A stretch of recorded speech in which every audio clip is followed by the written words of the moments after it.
आपको पता है? तभी वो द्वारिकावासी कहता है कि भैया ये कन्हैया किसका नाम है और ये मैं कैसे बता सकता हूँ? कछु नंबर बताओ, कछु गली बताओ तो मैं जानू। कछु नाम तो होगा। तभी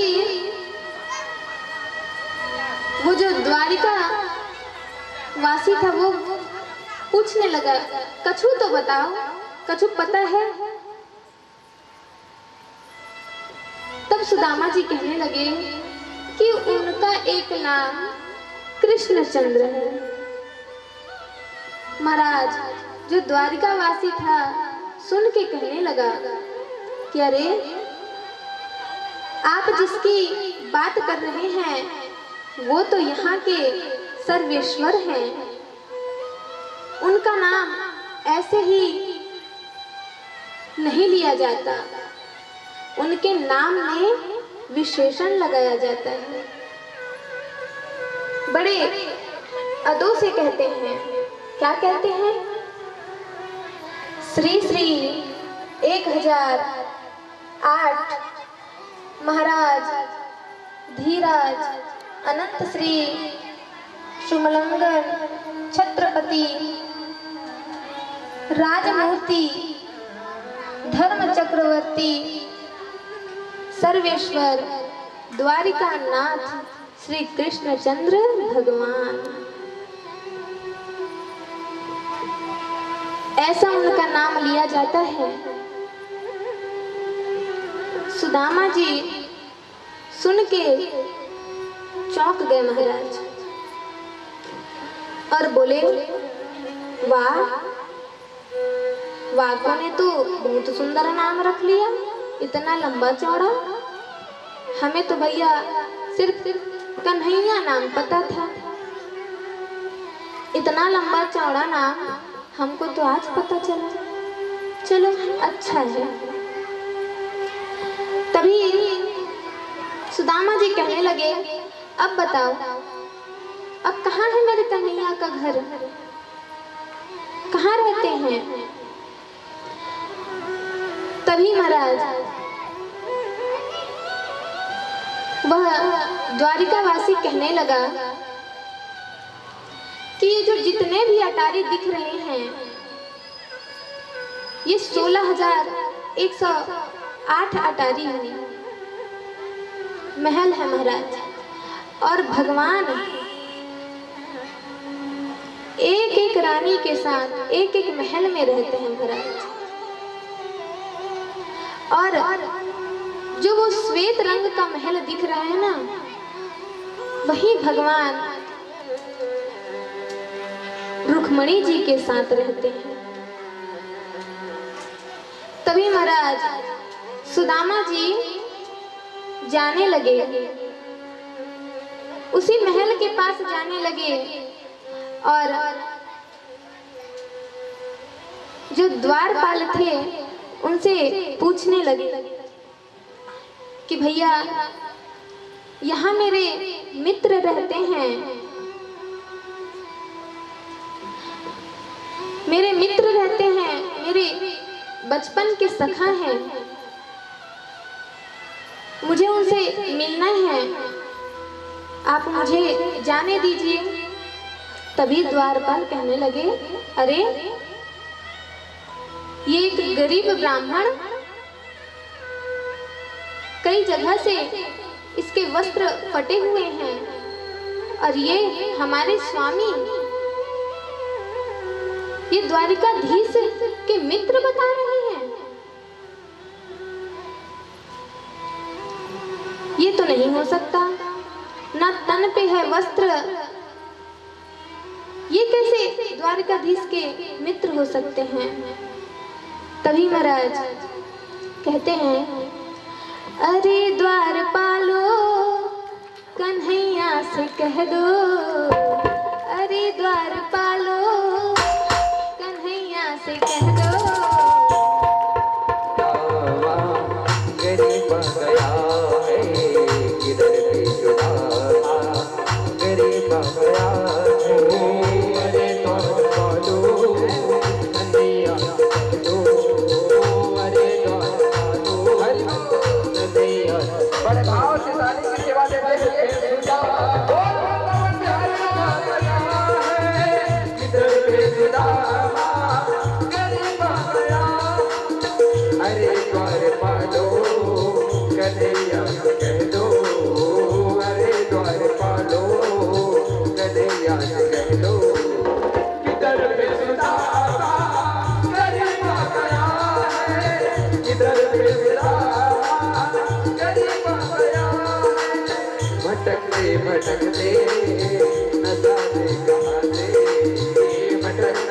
भटकते न जाने कहाँ से, तुम्हारे महल के करीब आ गया है, तुम्हारे महल के करीब आ गया।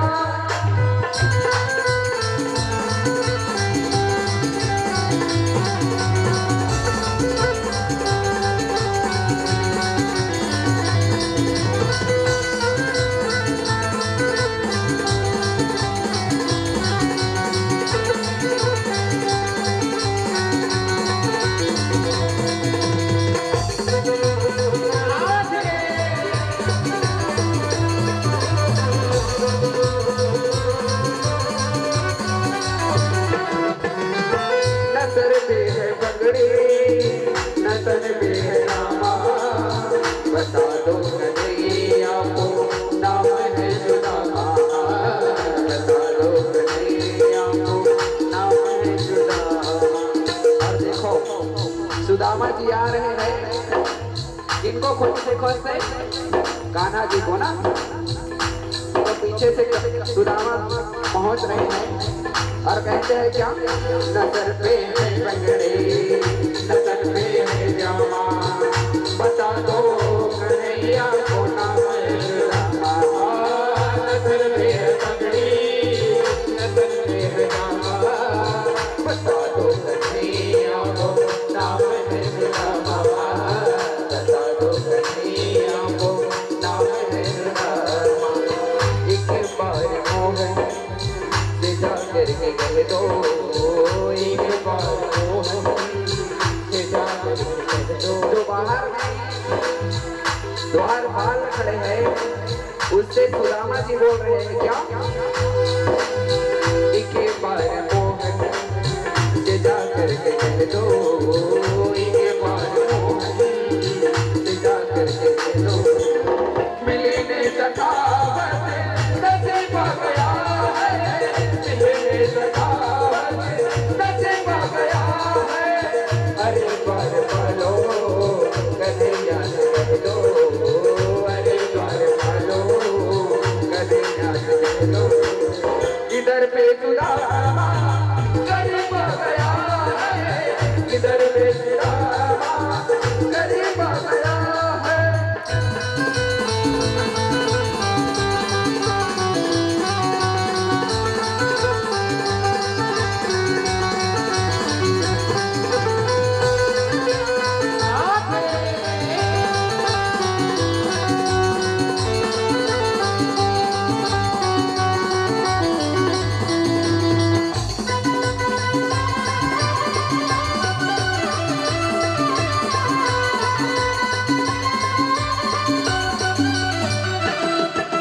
और देखो सुदामा जी आ रहे हैं और जैसे ही पता चला कान्हा जी को, जैसे ही पता चला कान्हा जी को, दौड़ पड़े कान्हा जी और क्या बोलते हैं, क्या कहते हैं?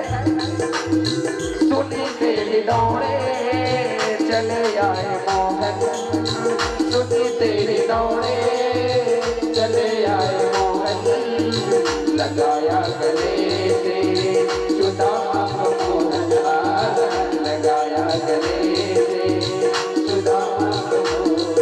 और देखो सुदामा जी है वो अपने बचपन में यार कृष्ण सुदामा जी को पा लिया है ना।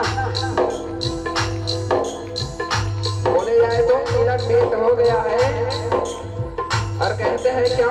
सुनते ही दौड़े चले आए मोहन, सुनते ही दौड़े चले आए मोहन, सुनते ही दौड़े चले आए मोहन, सुनते ही दौड़े चले आए मोहन, सुनते ही दौड़े चले आए मोहन, सुनते ही दौड़े चले आए मोहन, लगाया गले सुदामा को मोहन, लगाया गले सुदामा को, सुनते ही दौड़े चले आए मोहन, लगाया गले सुदामा को मोहन, सुनते ही दौड़े चले आए मोहन,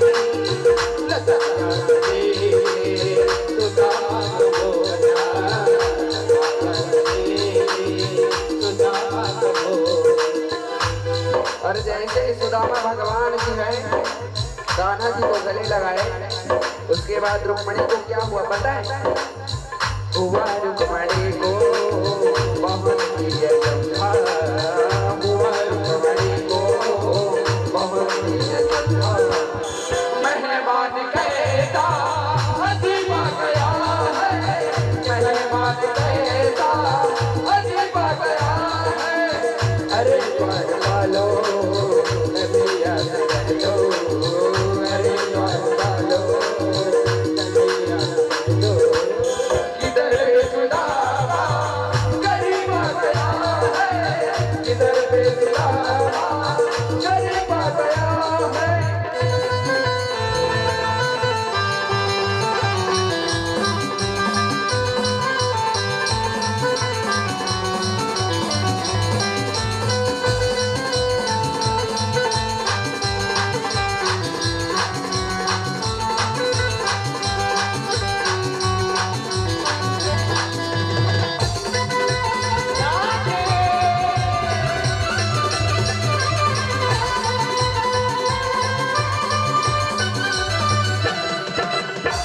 उसके बाद हमारे सुदामा जी आए। फिर हमारे प्रभु जो है कान्हा जी अपने साथ में अपने बराबर पे बैठाए उसको। हम बराबर पे अपने सुदामा बैठाए, बराबर पे अपने सुदामा बैठाए। चरण आंसुओं से श्याम ने बुलाए,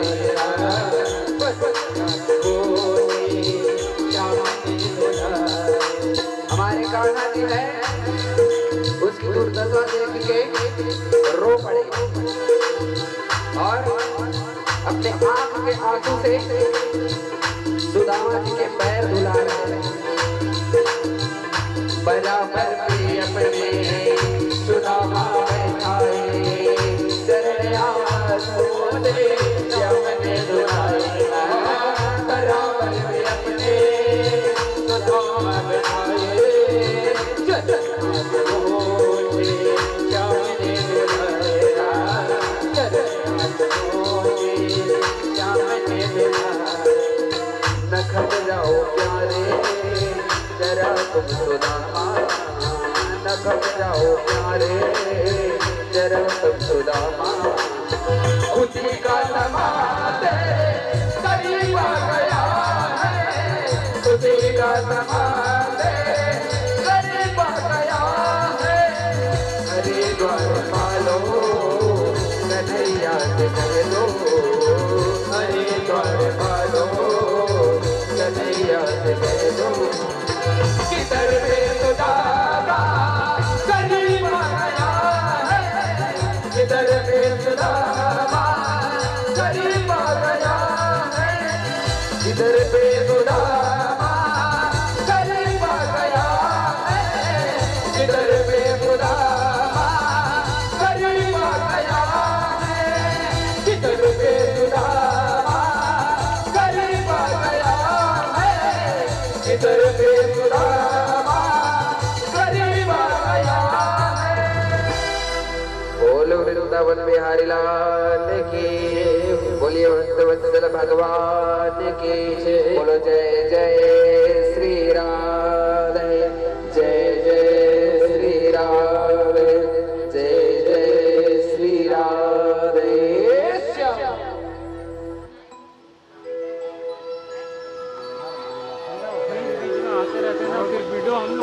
आइए अपने अपने स्थान ग्रहण कर लीजिएगा और थोड़ा शांति बनाए रखिए। बोल वृंदावन बिहारी लाल की जय। बोल भक्तवत्सल भगवान की। अब महाराज हमारे जो कन्हैया हैं वह अपने मित्र को लेकर के आए और अपने सिंहासन पर बैठाए और खुद उनके चरणों में बैठ गए महाराज। अब खूब स्नान करवाया, खूब चकाचक भोजन भी करवाया और महाराज सिंहासन पर बैठाकर चरण सेवा कर रहे हैं। अब महाराज अब कहने लगे, हमारे जो कन्हैया हैं वह चरण सेवा कर रहे थे कि तभी रुक्मणी मैया सोचती है कि अरे मेरे प्रभु तो चरण सेवा कर रहे हैं तो मैं क्या करूं। तो वो पंखा लेकर आती है महाराज और सुदामा जी के ऊपर झेलने लगती है। इतना सुंदर महाराज देख करके तो हमारे जो कन्हैया हैं वह रो पड़े। अपने मित्र को देख करके महाराज जब कन्हैया और सुदामा जी छोटे थे महाराज तब की इनकी मित्रता है।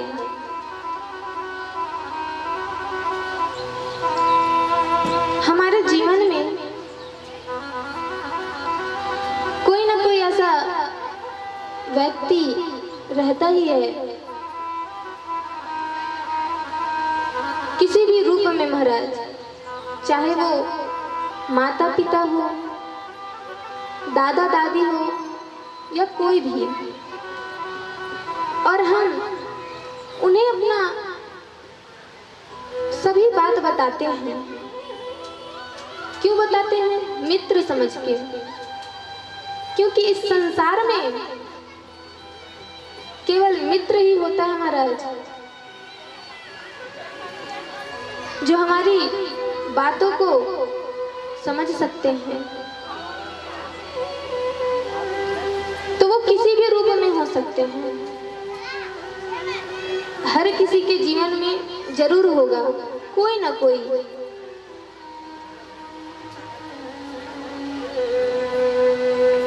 मेरे भी जीवन में है महाराज।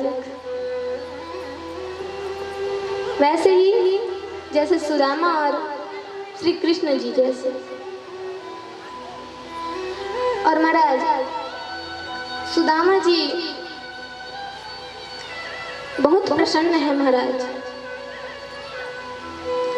तभी अब कन्हैया पूछने लगे कि अरे मित्र, आने में कोई परेशानी तो नहीं हुई और घर में सब कुशल मंगल तो है। और ये बताओ आपने विवाह किया कि नहीं? महाराज सुदामा जी शर्मा गए क्योंकि ठाकुर जी की जो पत्नियां थी वो भी थी महाराज। तो उनके सामने हमारे सुदामा जी शर्मा गए। फिर पूछने लगे ठाकुर जी कि अरे बताओ आपने विवाह किया कि नहीं? तभी सुदामा जी कहने लगे कि हाँ मेरा विवाह हो चुका है। अच्छा तो भाभी जी का नाम क्या है? बोले तुम्हारे भाभी जी का नाम सुशीला है। अच्छा ये बताओ तुमने भाभी जी को बता के आए हो कि नहीं या चोरी छुपते आए हो? अब सुदामा जी कहने लगे कि अरे मित्र मैं बता के ही आया हूँ और कहो तो उसने ही भेजा है मुझे। बोले अच्छा तो भाभी जी ने तो जरूर कुछ ना कुछ भेंट भेजा ही होगा।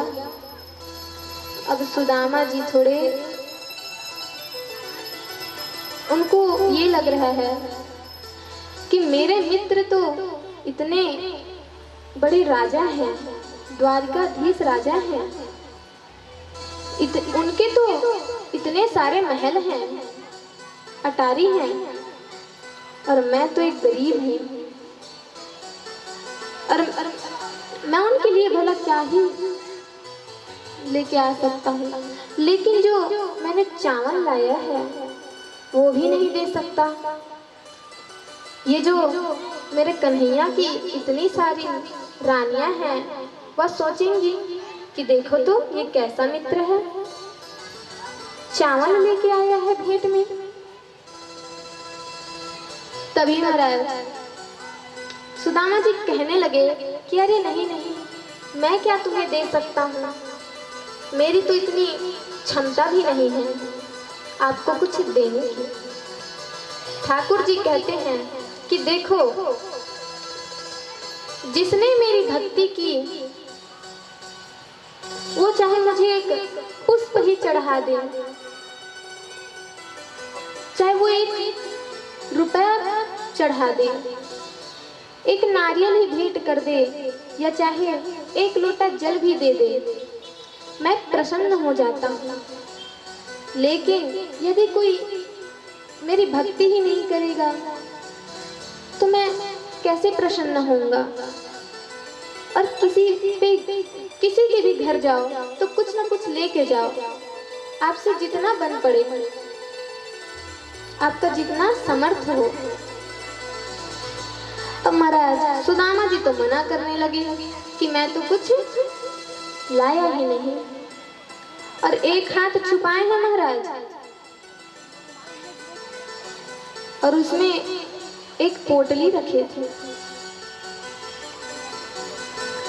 अब ठाकुर जी देख रहे हैं कि अरे आपने एक हाथ तो ऐसे पीछे क्यों रखा है। तभी सुदामा जी कहने लगे कि अरे मित्र, वो क्या है ना, दूर से आया हूँ तो थक गया हूँ, इसलिए मेरा एक हाथ दर्द कर रहा है।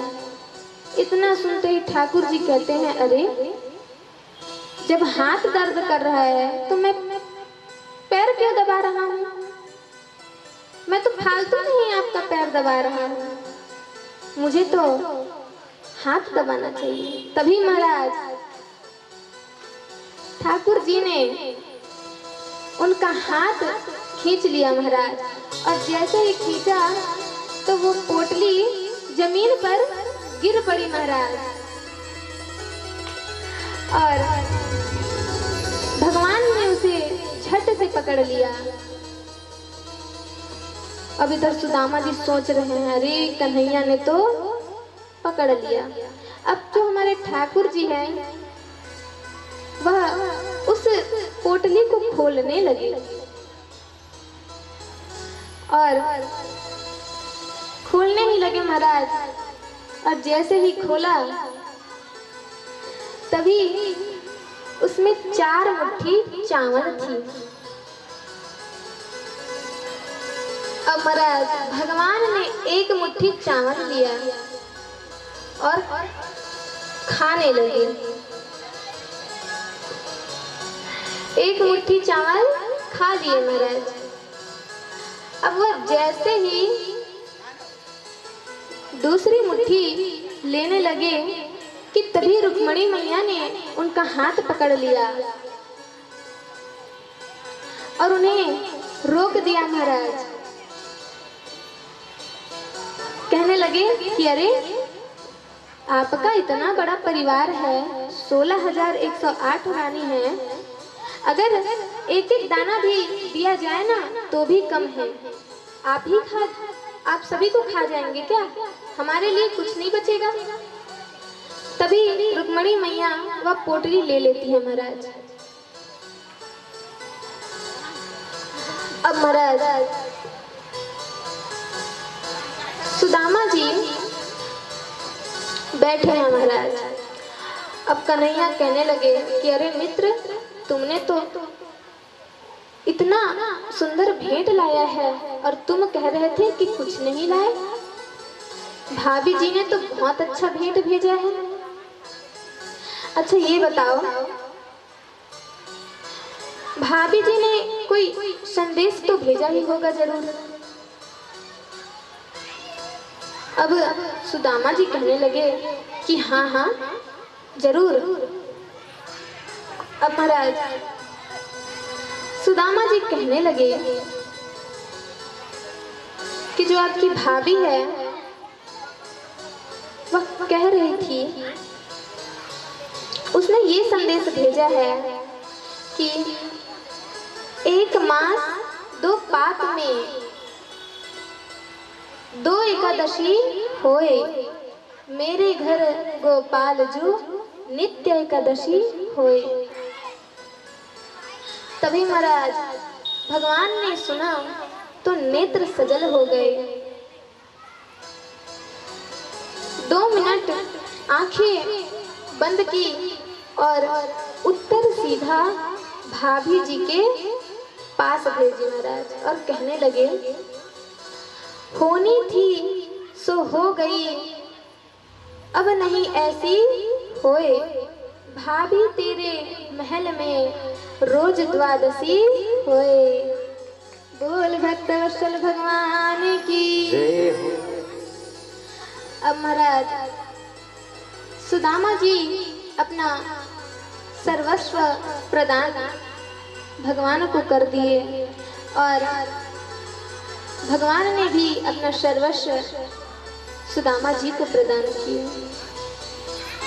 अब महाराज अच्छा देखिए, यदि हमारे पास हमारी पूंजी यदि कुल 1 लाख है तो हमारा सर्वस्व क्या होगा? 1 लाख ही होगा। यदि हमारा सर्वस्व 100 है तो क्या होगा? 100 ही होगा। वैसे ही और जिसकी पूंजी सिर्फ 4 मुट्ठी चावल हो उसका सर्वस्व क्या होगा? जिसके पास 4 मुट्ठी चावल हो वो क्या कर सकता है? उन्होंने तो अपना सर्वस्व भगवान को ही दे दिया महाराज। अब महाराज सुदामा जी कहने लगे कि मित्र अब मुझे चलना चाहिए, क्योंकि तुम्हारी भाभी भी मेरी राह देख रही होगी, तो अब मुझे चलना चाहिए। तभी सुदामा जी बोले कि अच्छा ये बताओ, आपका भी तो विवाह हो चुका है, तो मेरी भी भाभीयों से तो जरा परिचय कराओ। तभी ठाकुर जी ने अपनी सभी रानियों को बुलाया। अब महाराज एक एक करके सारी रानियां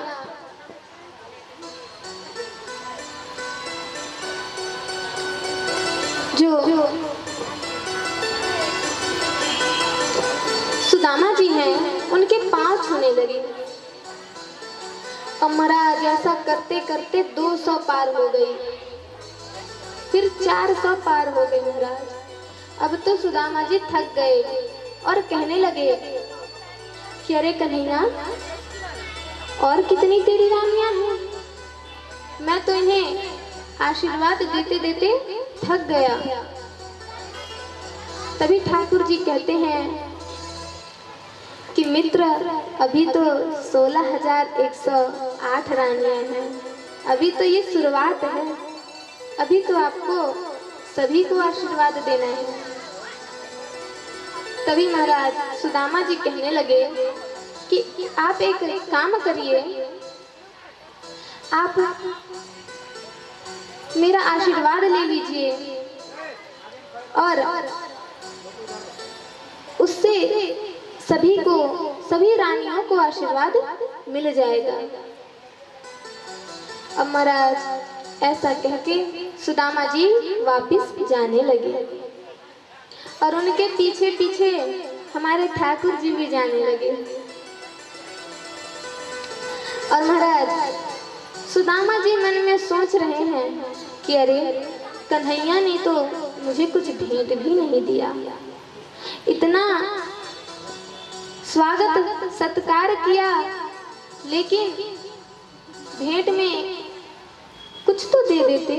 इतना जो भोजन कराया है उसी को महाराज मेरा तो पूरा सप्ताह का भोजन हो जाता है। कम से कम एक फटी पुरानी धोती ही दे देते तो ब्रह्माणी प्रसन्न हो जाती। अब महाराज सुदामा जी कहने लगे कि कन्हैया अब तू वापस जा। तभी कन्हैया वापस आने लगे महाराज। अब सुदामा जी जैसे ही अपने नगर पहुंचे महाराज, अब इधर सुदामा जी अपनी झोपड़ी के पास गए। पहुंचे तो क्या देखा, देख रहे हैं महाराज कि जहां उनकी टूटी फूटी झोपड़ी थी वहां सुंदर महल बन गए हैं महाराज। बड़े बड़े अटारी हैं महाराज। ये देख के सुदामा जी अचंभित हो गए। तभी दूर से कुछ सैनिक आए और महाराज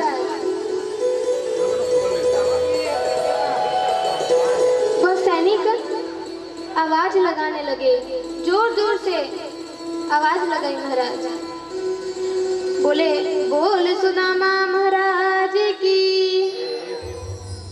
महाराज ये सुन करके तो सुदामा जी सोचने लगे, अरे यहाँ तो मेरी टूटी फूटी झोपड़ी थी, ये महल अटारी कहाँ से आ गए।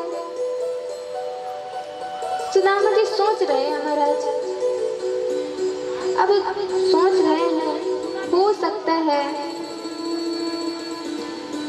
कोई सुदामा नामक राजा होगा, तो उसको शायद यह स्थान पसंद आ गया होगा, इसलिए उसने मेरी झोपड़ी हटवा दी और अपना महल बनवा दिया महाराज। अब जैसे ही सुदामा जी सोच रहे हैं और रोने लग गए कि मेरी झोपड़ी तो नहीं है, टूटी फूटी झोपड़ी ही तो थी, अब तो वो भी नहीं है, अब मैं कहाँ रहूंगा, कहाँ जाऊंगा, मेरा परिवार कहाँ रहेगा। ऐसा सोचकर महाराज रोने लगे कि तभी कुछ दासियों के साथ एक सुंदर स्त्री आती है महाराज, जो बहुत ही सुंदर स्वर्ण से बने साड़ी पहनी थी, हीरे मोती के आभूषण पहने थे महाराज, बहुत सुंदर लग रही थी, जैसे कोई महारानी हुई। तभी वह सुदामा जी के पास आने लगी और उनके चारों तरफ दासियां थी महाराज। अब सुदामा जी ने देखा तो उनको लगा कि कोई रानी आ रही है, कि तभी वह थोड़े साइड हो गए महाराज। लेकिन वह स्त्री सीधे सुदामा जी के पास आ गई और जब सुदामा जी ने देखा तो महाराज प्रणाम करने लगे कि ये तो कोई रानी है। तभी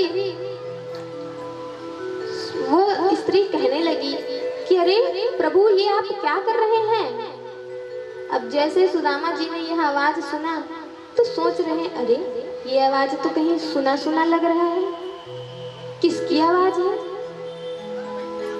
तभी स्त्री जो कहने लगी, अरे महाराज, मैं तो सुशीला हूँ, आपकी पत्नी। तभी जैसे ही सुदामा जी ने देखा तो देखते ही रह गए महाराज, और कहने लगे कि अरे सुशीला, ये तू क्या पहनी है? ये सब तेरे पास कहाँ से आया?